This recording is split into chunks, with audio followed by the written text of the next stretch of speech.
بابي ګل خیال څه دی نه ولې خبرې حیا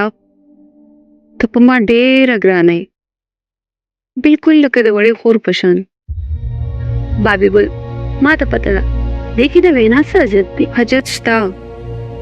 ځکه چې زه ستا د رښتې خبره کول غواړم او